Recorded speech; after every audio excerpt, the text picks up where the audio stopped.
Hello दोस्तों, जैसा कि थंबनेल में आप लोगों ने देख लिया होगा आज का हमारा टॉपिक क्या होगा। जी हाँ साथियों, आधुनिक भारत के इतिहास के पाठ्यक्रम पर आज हम चर्चा करेंगे। आपने अगर हमारा पिछला लेक्चर नहीं देखा है, पिछले लेक्चरों पे आप लोगों ने नहीं देखा है, तो आप लोग डिस्क्रिप्शन बॉक्स में जा सकते हैं या फिर चैनल के माध्यम से आप देख सकते हैं किस तरीके से हम लोगों ने भारतीय भूगोल, विश्व का भूगोल, भारतीय राज्य व्यवस्था, प्राचीन इतिहास, मध्यकालीन इतिहास के पाठ्यक्रमों पर चर्चा की है। उसी क्रम में आज हम देखेंगे आधुनिक भारत के इतिहास पर चर्चा कि आधुनिक भारत के इतिहास में किस प्रकार से हमें पढ़ना है, क्या क्या पढ़ना है, कितना पढ़ना है, क्रमबद्ध रूप में किस प्रकार से हमें उसका अध्ययन करना है।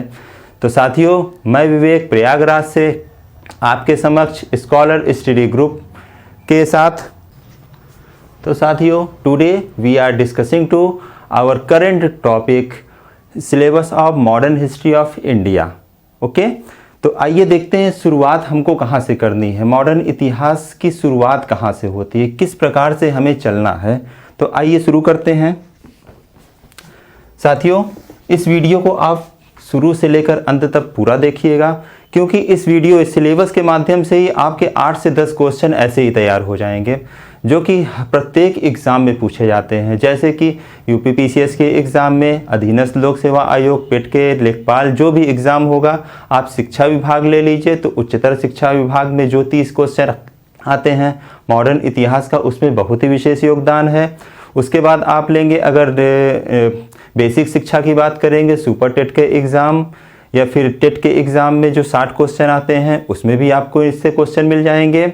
आप अगर बात करेंगे वनडे एग्ज़ामों में किसी भी एग्ज़ाम की, तो उसमें आपको बेहतर लाभ मिलेगा इसको देखकर।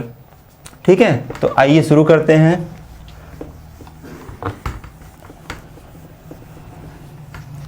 तो साथियों, आधुनिक भारत के इतिहास के सिलेबस पर चर्चा करने से पहले हम जानेंगे कि आधुनिक भारत का इतिहास कहाँ से प्रारंभ होता है, कब से शुरुआत होता है। तो जैसा कि आमतौर पर बताया जाता है, आधुनिक भारत का इतिहास कहीं न कहीं यूरोपीय कंपनियों के आगमन से शुरू होता है। तो हमारा पहला टॉपिक क्या होगा, हमारा पहला टॉपिक क्या होगा, यह होगा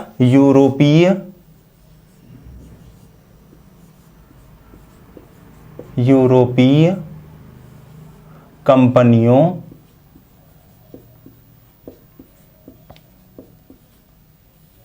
का भारत आगमन।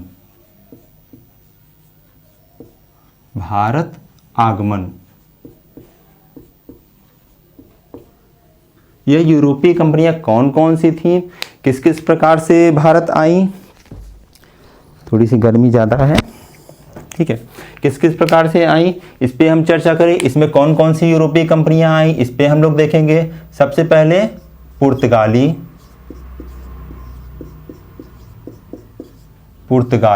उसके बाद डच, इसके बाद ब्रिटिश ईस्ट इंडिया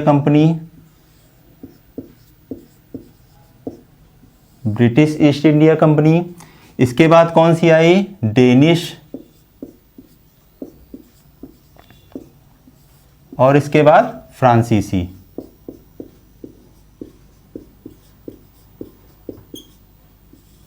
फ्रांसीसी कंपनी आई।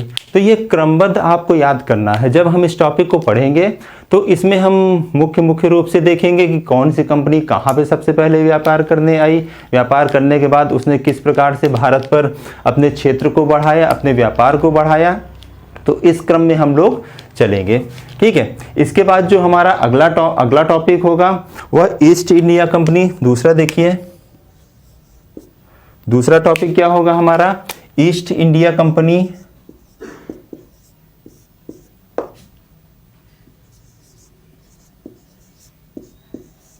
ईस्ट इंडिया कंपनी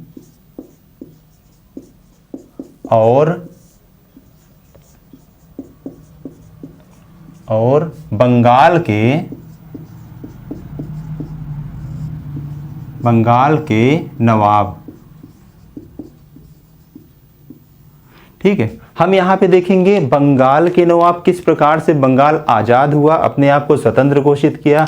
उस समय मुर्शिद कुली खां की वजह से, और उसके बाद किस प्रकार से अंग्रेजों के अधीन आया, चूँकि बंगाल उस तत्कालीन समय में बहुत ही ज़्यादा विकसित राज्य था, वहाँ पे व्यापार वाणिज्य काफ़ी विकसित अवस्था में थे, ठीक है, इसलिए बंगाल बहुत ही महत्वपूर्ण राज्य है।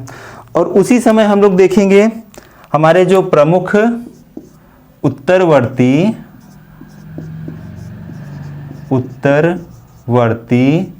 मुगल साम्राज्य,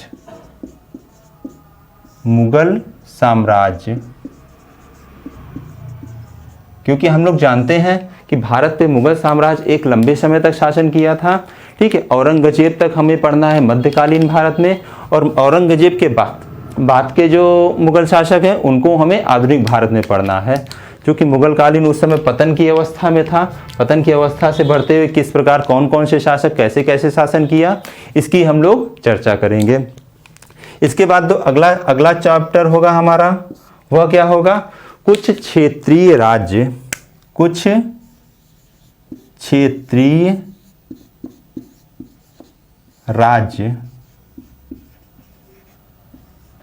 क्षेत्रीय राज्यों में हमें कौन कौन से राज्य पढ़ने हैं, आइए देखते हैं। जैसे पंजाब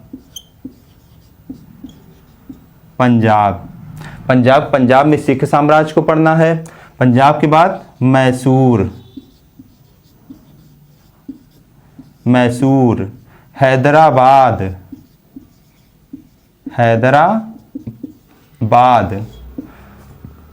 कर्नाटक,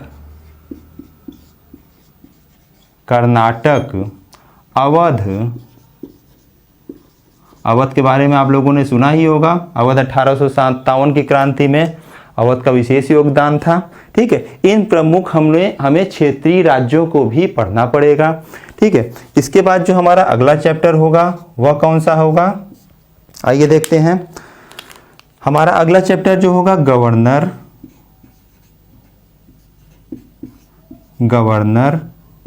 या फिर इन्हें कह सकते हैं, या फिर इन्हें हम क्या कह सकते हैं, गवर्नर जनरल। इन्हीं का एक अन्य नाम था वायसराय,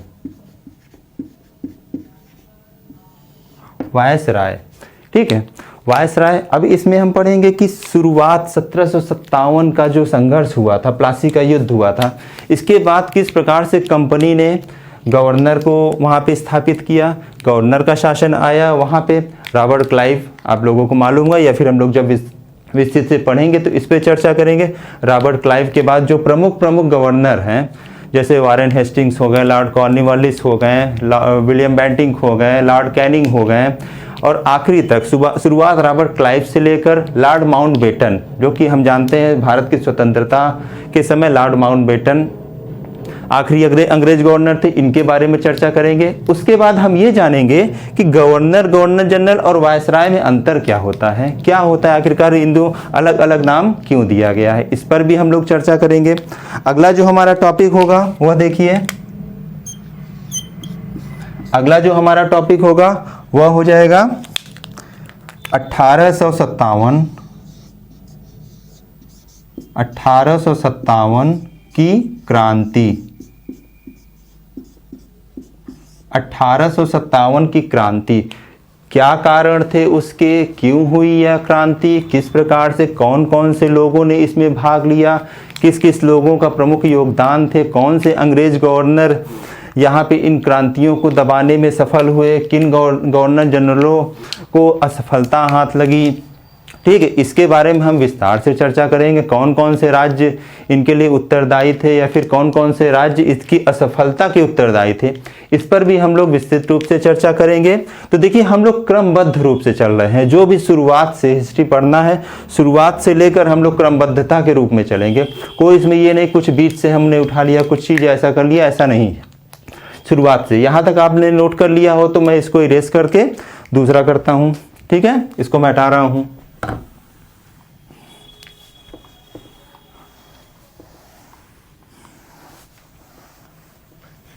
ठीक है, 5 तक हो गया है। अगला जो हमारा टॉपिक है,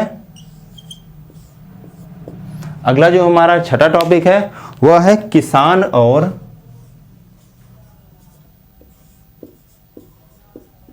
किसान और जनजातीय आंदोलन, जनजातीय आंदोलन।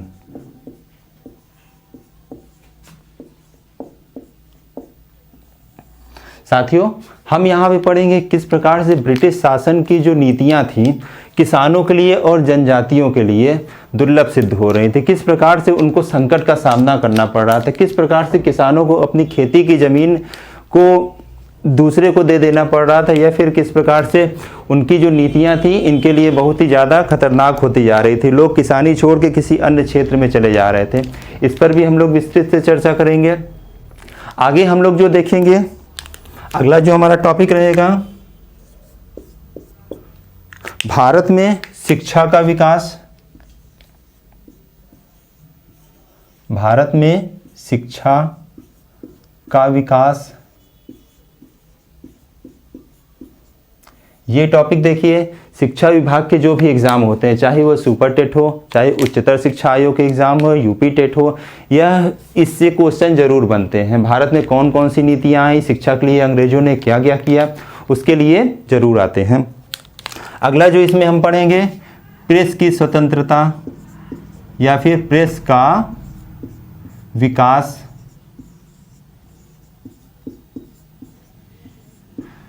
शिक्षा का विकास पढ़ेंगे हम लोग, प्रेस का विकास पढ़ेंगे, समाचार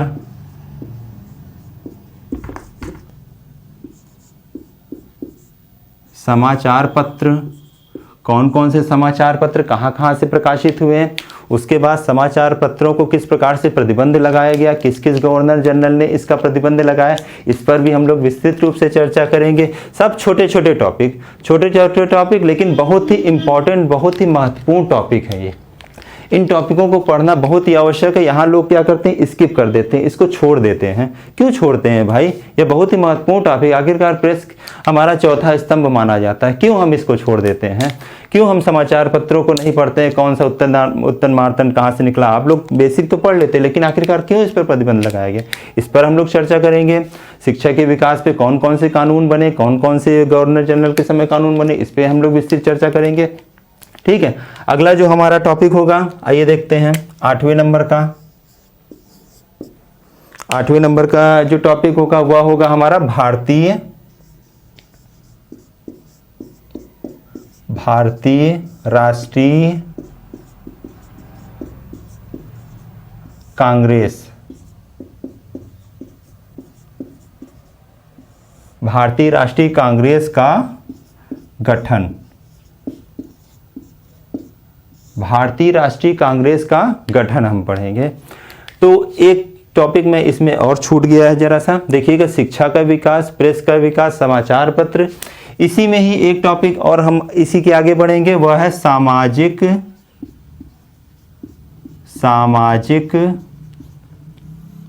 धार्मिक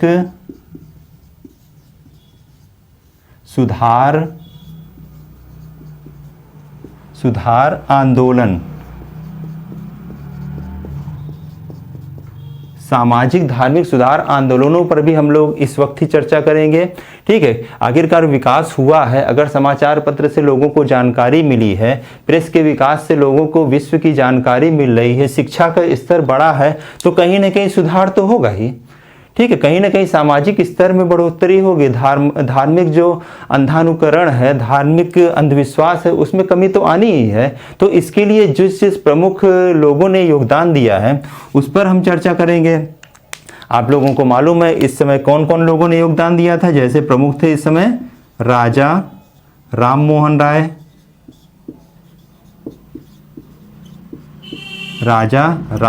राय, ईश्वर चंद्र विद्यासागर,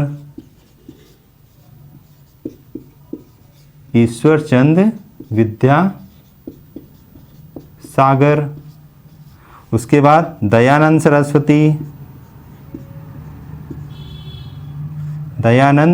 सरस्वती, और लोगों की बात करें तो वीएम मालाबारी साहब, ज्योतिबा फुले, ज्योतिबा फुले, इनकी पत्नी सावित्रीबाई फुले, इसके बाद स्वामी विवेकानंद,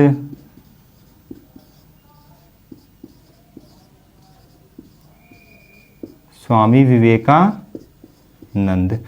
बहुत से लोग ऐसे थे जिन्होंने सामाजिक धार्मिक सुधार आंदोलन में लोगों की मदद की और उनको आगे बढ़ने के लिए प्रेरित किया। तो हम इस चैप्टर में इसको पढ़ेंगे क्या क्या हुआ। ठीक है, भारतीय राष्ट्रीय, अब देखिए अगला जो हमारा 8वां टॉपिक था वह क्या था, भारतीय राष्ट्रीय कांग्रेस का गठन। कांग्रेस के गठन के पश्चात ही इसी में क्या हुआ, 2 भागों में टूटा कांग्रेस का गठन। कौन कौन से, एक गरम दल और एक नरम दल।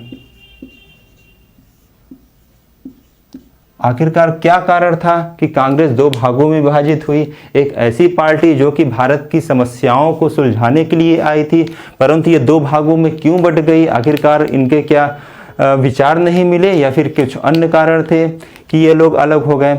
उसके बाद जो इसमें अगला टॉपिक रहेगा हमारा बंगाल विभाजन।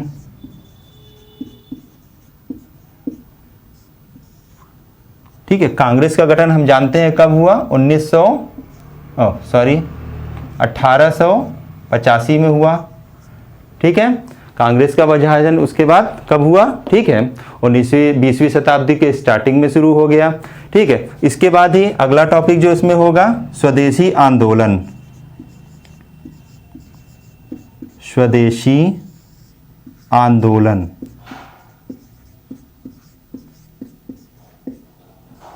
देखिए क्रमबद्ध रूप से चल रहे हैं, क्रमबद्ध रूप से, ऐसा रूप जो कि आपको निश्चित रूप से यह सब टॉपिक पढ़ना पड़ेगा, यह सब टॉपिक आपको ध्यान में रखना पड़ेगा। यहाँ से क्वेश्चन बनते हैं, प्रत्येक ऐसा टॉपिक है जहाँ से क्वेश्चन बनना निश्चित रूप से होता ही है। ठीक है, बंगाल विभाजन 1905, स्वदेशी आंदोलन 1907। ठीक है, इस तरीके से हमें लेकर चलना होगा। अगला देखिए टॉपिक हमें क्या पढ़ना है, 9वां टॉपिक देखते हैं।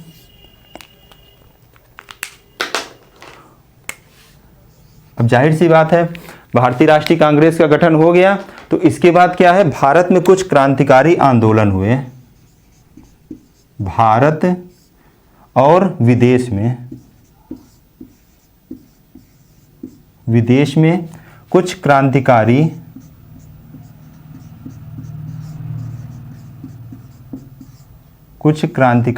घटनाएं या फिर आंदोलन। इस समय हम पढ़ेंगे कि भारत में किस प्रकार से गवर्नर जनरलों पे हमला हुआ, भारत में किस प्रकार से क्रांतिकारी घटना हुई, उसके बाद विदेशों में जो क्रांतिकारी घटनाएं हुई जैसे गदर पार्टी की स्थापना, ठीक है, अन्य जगहों पे जो जो चीज़ें क्रांतिकारी रूप से प्रचलित हुई वहाँ पे हम यहाँ पे इसका अध्ययन करेंगे। इसके बाद हम देखेंगे आगे, इसमें देखेंगे मुस्लिम लीग का गठन। इसमें हम क्या देखेंगे, मुस्लिम लीग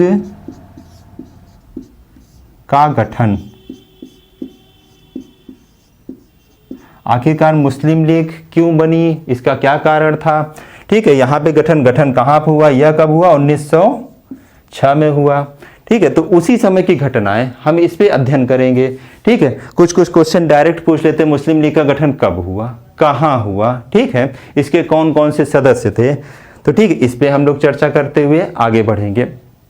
ठीक है, इसके बाद देखिए इसी में आगे हम लोग पढ़ेंगे मार्ले मिंटो सुधार। मार्ले मिंटो सुधार कब हुआ था, यह 1909 में हुआ था। 1900 मार्ले मिंटो सुधार की क्या क्या बातें रखी गई थी, किस किस प्रकार से ये था, ठीक है, उस पर हम लोग चर्चा करेंगे। इसको मैं इरेज करूं, इसके बाद हम लोग आगे बढ़ते हैं। ठीक है, चलिए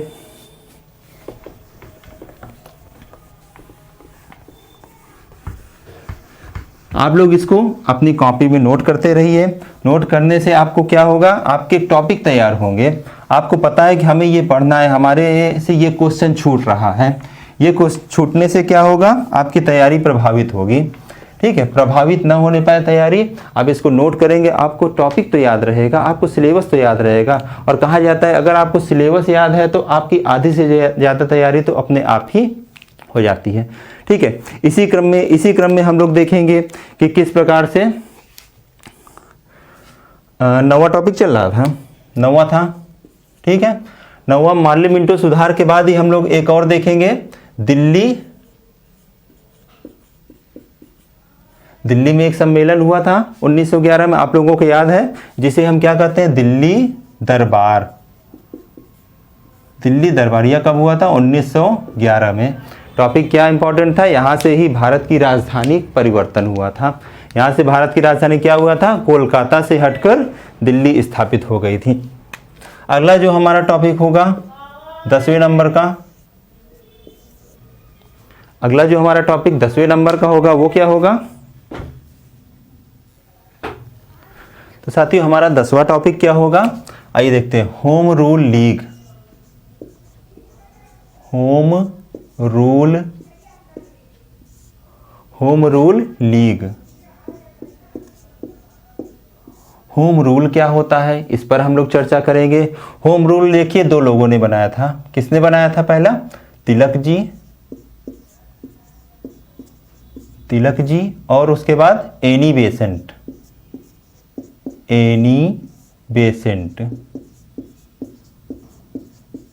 ठीक है, अब दो लोगों ने बनाया था, विचारधाराएं दोनों की क्या थी, दोनों में कौन ज़्यादा महत्वपूर्ण था, किसमें ज़्यादा लोग जुड़े हुए थे। ठीक है, इस पर हम लोग चर्चा करेंगे, आखिरकार इसका महत्व क्या था। होम रूल लीग का मतलब है गृह शासन अधिनियम, अपने देश में अपना शासन होना चाहिए। ठीक है, इस पर लेकर हम लोग चलेंगे आगे। अगला जो हमारा टॉपिक रहेगा, गांधी जी का भारतीय आंदोलन। चूंकि यह 1916-17 की घटना है, इस समय गांधी जी भारत में प्रवेश कर चुके थे। ठीक है, तो इसके बाद इसी में हम पढ़ेंगे आगे गांधी जी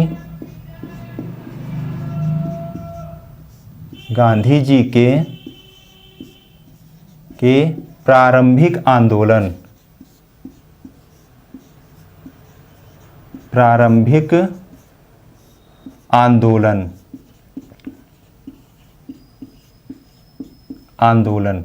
अब प्रारंभिक आंदोलनों में हम लोग चर्चा करेंगे, जैसे चंपारण आंदोलन, खेड़ा आंदोलन, अहमदाबाद आंदोलन, इन सब प्रारंभिक आंदोलन मैं यहाँ लिख देता हूँ। ठीक है, जैसे चंपारण,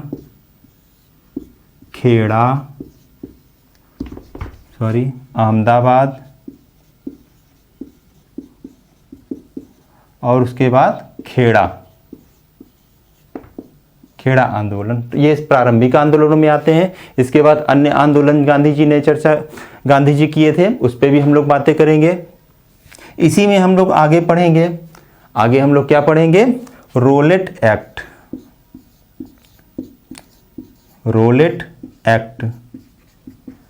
आखिरकार क्या है रोलेट एक्ट, रोलेट एक्ट कब लाया गया और क्या किस लिए लाया गया। ठीक है, रोलेट एक्ट बिना अपील, बिना वकील, बिना दलील के कानून कहा गया। यह कानून क्या था, बिना अपील, इसमें कोई अपील नहीं थी। ब्रिटिश किसी को भी उठाकर जेल में बंद कर सकते थे, उन्हें कहीं भी अपील करने की इजाज़त नहीं थी। बिना वकील की, कोई वकील करने की इजाज़त नहीं थी, कोई दलील देने की इजाज़त थी। यानी कि ब्रिटिश नियम ने, ब्रिटिश अधिनियम ने, ब्रिटिश शासन ने, ब्रिटिश प्रशासन ने जिसको भी अपराधी मान लिया वो अपराधी पूर्ण रूप से हो गया, उस पर कोई भी और नहीं कर सकता था। इसे ही अन्य क्या कहा गया, काला कानून भी कहा गया। भारत में इसका बहुतायत विरोध हुआ। ठीक है, किस प्रकार से क्या क्या हुआ इस पे हम लोग चर्चा करेंगे। आइए देखते हैं उसके बाद हमारा अगला टॉपिक क्या रहेगा। इसी में अगला टॉपिक क्या रहेगा, जलियांवाला बाग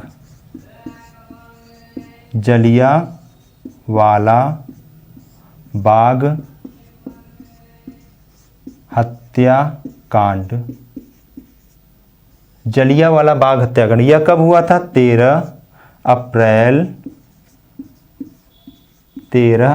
1919 को हुआ था। क्या कारण थे आखिरकार जलियांवाला बाग हत्याकांड थे, क्यों हुआ था, क्या यह कहीं दूसरे देश से भी संबंधित था, ठीक है, या फिर यहाँ पे क्या मांगे थी, किस प्रकार से, तो इस पे हम लोग चर्चा करेंगे। उसी के बाद हम पढ़ेंगे या कहीं ना कहीं खिलाफत खिलाफत आंदोलन। खिलाफत आंदोलन की चर्चा करें। खिलाफत आंदोलन मूलतः हिंदू और मुस्लिम भाईचारे का प्रतीक था। यह एक आंदोलन ऐसा था जिसमें हिंदू और मुस्लिमों दोनों ने साथ मिलकर लड़ा था। ठीक है, कुछ कारण थे, कुछ तुर्की के राजवंश से संबंधित थे। ठीक है, उसको हम लोग जब डीपली चर्चा करेंगे तो हम लोग बातें करें खिलाफत। इसी के बाद हम लोग पढ़ेंगे असहयोग आंदोलन। असहयोग आंदोलन। असहयोग आंदोलन, ये देखिए क्रमबद्ध रूप से चल रहा है। मेरे जो भी टॉपिक है एक क्रमबद्ध रूप से रहेंगे। आपको कभी भी सन मिलाने को दे देता है, क्रम मिलाने को दे देता है, तो आप बिल्कुल निश्चित रहिए कि निश्चित इसमें क्रमबद्ध रूप से ही हम लोग चलेंगे। ठीक है, खिलाफत आंदोलन 1919-20 की बात है। असहयोग आंदोलन 1920 में शुरू हुआ था। ठीक है, इस प्रकार से हम लोग लेकर चलेंगे। इसको मैं इरेज कर दूं। हम लोग 11वां टॉपिक देखते हैं क्या है।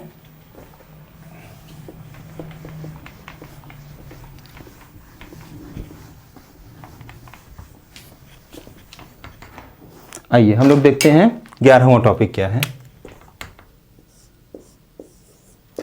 11वां टॉपिक है हमारा स्वराज पार्टी। स्वराज पार्टी का गठन।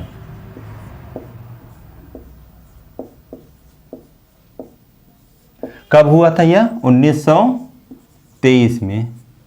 स्वराज पार्टी का गठन आखिरकार कांग्रेस पार्टी से कुछ प्रमुख नेता टूटकर स्वराज पार्टी की स्थापना करते क्यों हैं? ठीक है, आखिरकार क्या कारण था कि स्वराज पार्टी कुछ विशेष मांग रखती? जाहिर सी बात है कुछ कारण रहा होगा, कुछ अलग उनकी नीतियां रही होंगी। तो इसको हम लोग बिल्कुल निश्चित रूप से समझेंगे कि स्वराज पार्टी का महत्व क्या था, कुछ प्रमुख नेता इससे टूटकर कैसे ये इस पार्टी का गठन किया, आखिरकार उन्हें सफलता मिली या फिर नहीं मिली, इस पर भी हम लोग चर्चा करेंगे। इसी के बाद हम लोग इसी के में पढ़ेंगे Simon commission. Simon commission,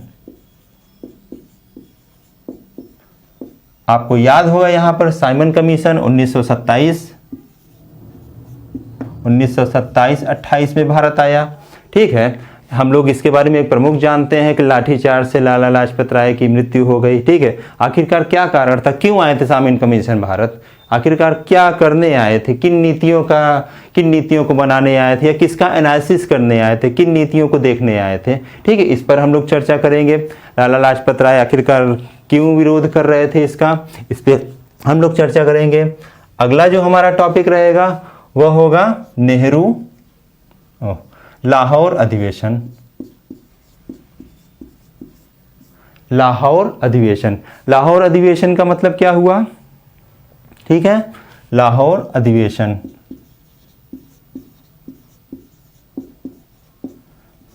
Lahore अधिवेशन कब हुआ? 1928 में हुआ। 1928 में जाहिर सी बात है मोतीलाल नेहरू जी के द्वारा कुछ मांगे लाई गई ब्रिटिश के सामने कि हमारी इन मांगों को पूरी किया जाए, हमें स्वतंत्रता दी जाए। कुछ मांगे हुई, इसका बहुत ही महत्वपूर्ण योगदान है। ठीक है, उसका हम लोग बात करेंगे। इसी के बाद अगला हम देखेंगे सविनय अवज्ञा आंदोलन। सविनय अवज्ञा आंदोलन,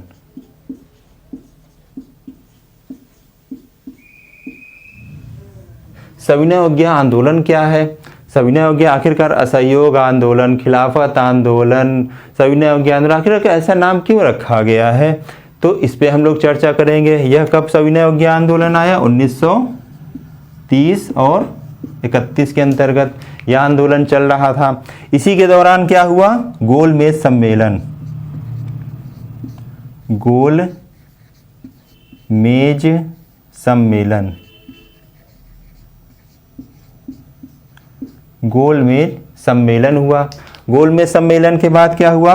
गांधी इरविन समझौता। गांधी इरविन समझौता,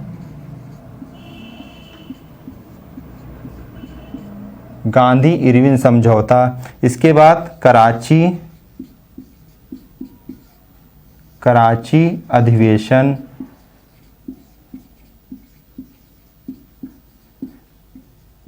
आखिरकार यहाँ पे यह सब चीज़ें क्यों मैं बता रहा हूँ, इनका बहुत बड़ा कारण है कहीं न कहीं भगत सिंह की फांसी से लेकर, क्योंकि तत्कालीन ऐसी परिस्थितियाँ चल रही थी जब भगत सिंह जेल में बंद थे और यहाँ पर कराची अधिवेशन हुआ, यहाँ पर भी कोई मांग नहीं उठी। गांधी इरविन समझौता हुआ, यहाँ पर भी नहीं।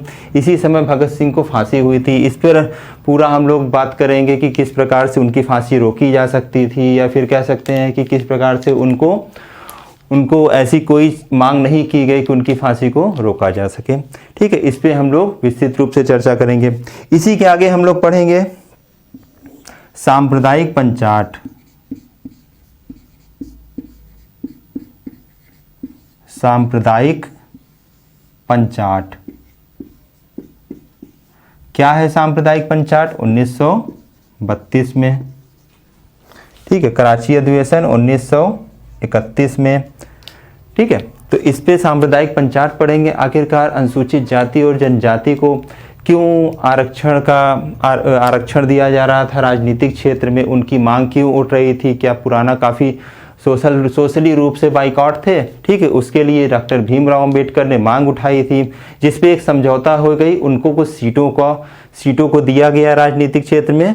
ठीक है, गांधी जी इसके लिए काफ़ी अच्छा कार्य किया था, आंदोलन किया था। इसी के बाद हम पढ़ेंगे गांधी-दास पैक्ट। गांधी-दास पैक्ट क्या है? गांधी-दास पैक्ट, गांधी-दास पैक्ट में आखिरकार कौन कौन सी मांगें की गई थी, इस पर भी हम लोग चर्चा करेंगे। आइए इसको मैं इरेज करता हूं, अगला टॉपिक हम देखते हैं। देखिए, पूरे सिलेबस को आप लोग अपनी कॉपी में जरूर नोट करिए। यह नोट करने से क्या होगा, आपको पता चल जाएगा कि हमें आखिरकार क्या क्या छूटा है, क्यों हम नहीं पढ़ पा रहे हैं, क्यों सफलता से दूर हैं। ठीक है, आइए अगला टॉपिक हमारा होगा 12वां टॉपिक। 12वां टॉपिक क्या है? देखिए, 12वां टॉपिक के अंतर्गत पहला देखिए कांग्रेस समाजवादी। कांग्रेस, उस समय कांग्रेस समाजवादी पार्टी की स्थापना हो गई थी। ठीक है, कांग्रेस समाजवादी पार्टी की स्थापना हो गई थी 1934 में। क्या कारण था? आखिरकार समाजवादियों ने एक पार्टी स्थापित कर दी। ठीक है, तत्कालीन परिस्थितियों को देखते हुए इस पे हम लोग विस्तृत चर्चा करेंगे। ठीक है, इसके बाद क्या हुआ? प्रांतीय चुनाव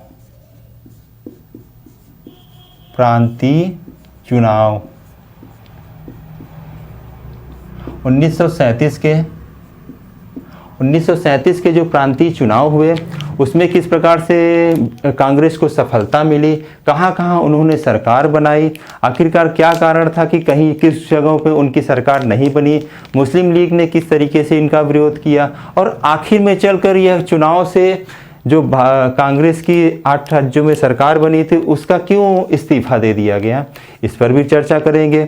ठीक है, इस पर हम लोग विस्तृत रूप से चर्चा करेंगे। आगे हम लोग देखेंगे प्रांतीय चुनाव के बाद जो हुआ, पाकिस्तान की मांग।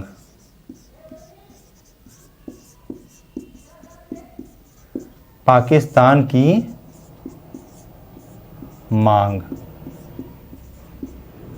ठीक, आखिरकार पाकिस्तान की मांग कहाँ से शुरू हुई, कब से शुरू हुई? हमने बात की, मुस्लिम लीग बना था, मुस्लिम लीग के बाद से लगातार प्रक्रिया चल रही थी अलग राज्य बनाने को।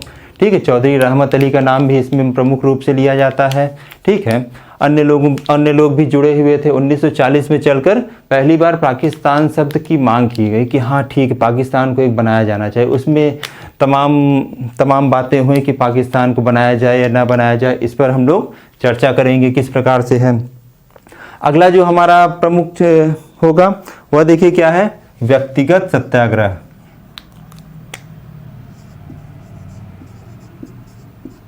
व्यक्तिगत सत्याग्रह।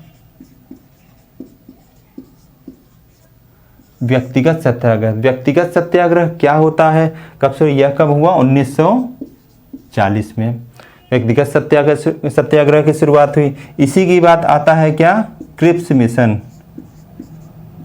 क्रिप्स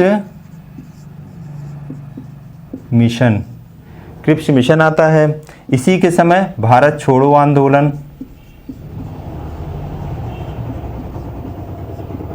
भारत छोड़ो आंदोलन। आखिरकार भारत छोड़ो आंदोलन, पूर्ण रूप से भारत छोड़ो की क्या प्रक्रिया हुई? इस समय चूंकि हम जानते हैं द्वितीय विश्व युद्ध का काल था, ठीक है। भारत छोड़ो आंदोलन कब? 1942 में, ठीक है। क्रिप्स मिशन कब? यह भी 1942 में आया था। भारत में आज़ादी के लिए या फिर कुछ नियम बनाने के लिए एक मिशन को भेजा गया था ब्रिटिश संसद के द्वारा। इस पर हम लोग भी चर्चा करेंगे, ठीक है। ये हो गया। अगला जो हमारा 13वां टॉपिक होगा वह क्या होगा? देखिए, इसको मैं रेज करता हूं।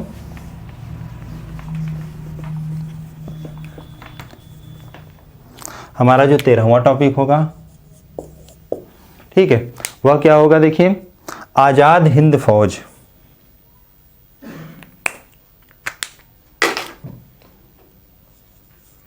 आजाद हिंद फौज, हम इसकी भी बात करेंगे। आज़ाद हिंद फौज का गठन किसने किया? आज़ाद हिंद फौज के गठन करने का क्या कारण था? क्यों किया गया आखिरकार इस फौज का गठन? सुभाष चंद्र बोस की हम यहाँ पे चर्चा करेंगे, ठीक है। इस पर हम लोग चर्चा करेंगे। आगे देखिए, अगला जो हमारा प्रमुख टॉपिक रहेगा वह क्या है? Cabinet mission. Cabinet mission, cabinet mission की चर्चा की जाएगी। आखिरकार भारत में कैबिनेट मिशन क्यों भेजा गया? कैबिनेट मिशन क्या भारत में संविधान निर्माण के लिए उत्तरदायी है या फिर कुछ नीतियां बनाने के लिए ही उत्तरदायी है? तो इस पर हम लोग चर्चा करेंगे अच्छे से, ठीक है। फिर उसके बाद संविधान सभा,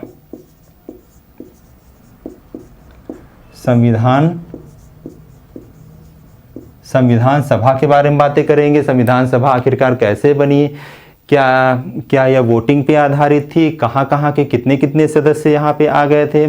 किस प्रकार से संविधान सभा का निर्माण हुआ और इनको कानून या नियम या फिर कह लीजिए हमारा संविधान बनाने के लिए किस किस प्रक्रियाओं से गुजरना पड़ा? इस पर हम लोग चर्चा करेंगे। और हमारा आखिरी टॉपिक क्या रहेगा? भारत का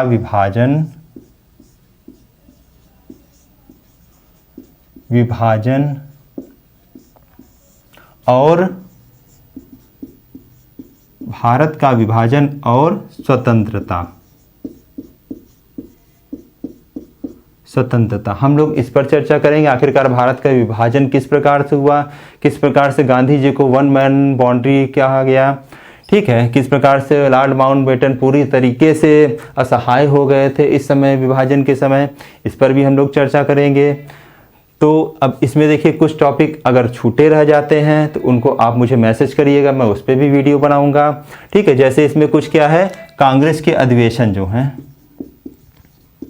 अधिवेशन, ठीक है, वो तो कांग्रेस पढ़ते पढ़ते अधिवेशनों पर चर्चा हो जाएगी, ठीक है। शुरुआत से कितने अधिवेशन हुए, किस अधिवेशन में कौन कौन सी मांग रखी गई, क्या हुआ, तो इस पर भी हम लोग चर्चा करेंगे, ठीक है। तो इस प्रकार से देखिए, मॉडर्न हिस्ट्री का जो सिलेबस है, शुरू से लेकर यूरोपीय कंपनी के आगमन से लेकर भारत की स्वतंत्रता तक कितने वर्षों का यह समय काल रहा है, कौन कौन सी परिस्थितियां हुई है, इसका हम लोग विशेष रूप से ऐसे ही अध्ययन करेंगे। इसी क्रमबद्ध रूप में आप कहीं से भी पढ़िए, लेकिन क्रमबद्ध रूप में पढ़िए। एक एक टॉपिक को आप देखिए, हाँ इस टॉपिक से क्वेश्चन बनते हैं, बिल्कुल बनते हैं। और आप अगर हिस्ट्री की बात करें, पूरा वीडियो देखिए, ठीक है। हिस्ट्री की बात करें, अगर हिस्ट्री की बात करिए तो अगर हिस्ट्री में बात करिए, 3 है, कौन कौन से? एंशिएंट, मेडाइवल और मॉडर्न, ठीक है। एंशिएंट, मेडाइवल और मॉडर्न, अगर इनमें से अगर क्वेश्चन बनते हैं, मान लीजिए हिस्ट्री में क्वेश्चन कितने बन रहे हैं? 10 क्वेश्चन बन रहे हैं, 10 क्वेश्चन बन रहे हैं। तो एंशिएंट से आपके मिनिमम 2 क्वेश्चन बनेंगे, मेडाइवल से आपके मिनिमम 2 क्वेश्चन बनेंगे, और मॉडर्न से आपके कितने क्वेश्चन बनेंगे? करीब 6 क्वेश्चन बन जाएंगे, ठीक है। तो यह अनुपात रहता है हिस्ट्री का, इसलिए मॉडर्न हिस्ट्री बहुत ही इम्पॉर्टेंट है। क्योंकि थोड़ा सा लंबा पार्ट है, थोड़ा सा लेंदी पार्ट है, इसको समझना थोड़ा सा मुश्किल हो जाता है कि किस प्रकार से कौन कौन से सन याद रखें, किस किस प्रकार से क्या क्या याद रखें। तो आप एक कहानी के रूप में इसको याद करते चलिए, मेरे साथ बिल्कुल जुड़े रहिए। मैं आपको पूरा शुरू से लेकर अंत तक एक एक टॉपिक पढ़ाऊँगा, ठीक है। और मेरी गुजारिश है आप अपने दोस्तों को इनको शेयर करिए, लाइक करिए, सब्सक्राइब करिए, ठीक है। अगर आपको यह वीडियो अच्छा लगा हो तो कमेंट ज़रूर करिए, कमेंट करने से एक हौसला बढ़ता है, ठीक है। तो इसी के साथ आज का वीडियो समाप्त करते हैं। Thank you.